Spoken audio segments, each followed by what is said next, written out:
Have you ever wondered why the sky sometimes opens up and water falls down?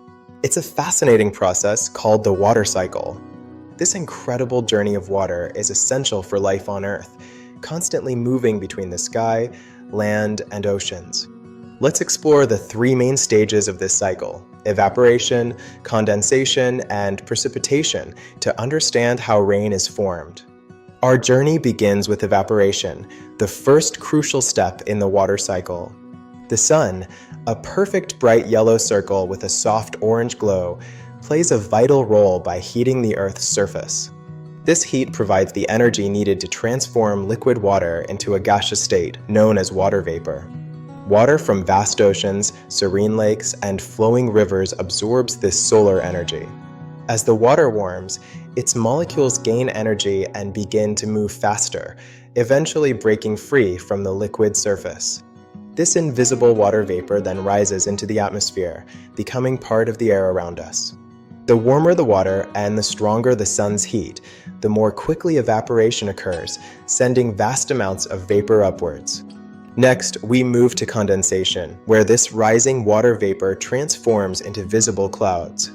As the water vapor ascends higher into the atmosphere, it encounters much colder temperatures. This cooling causes the vapor to change back into tiny liquid water droplets or even ice crystals. These microscopic droplets are so small and light that they can float in the air.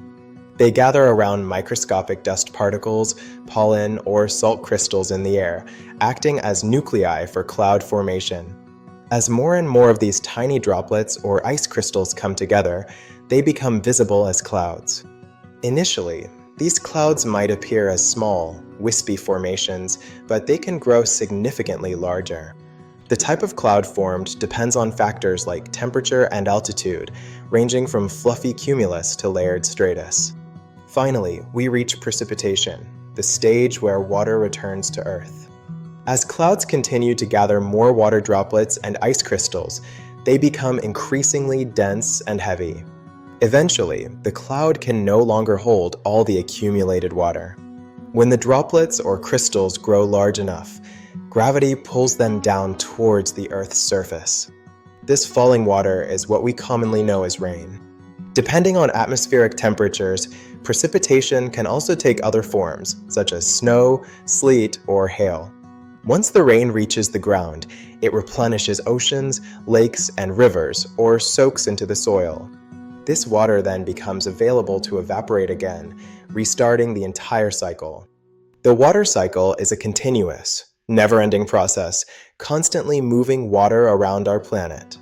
It's a perfect example of nature's efficiency, ensuring that water is always available for all living things. So, the next time you see rain, remember the incredible journey each droplet has taken.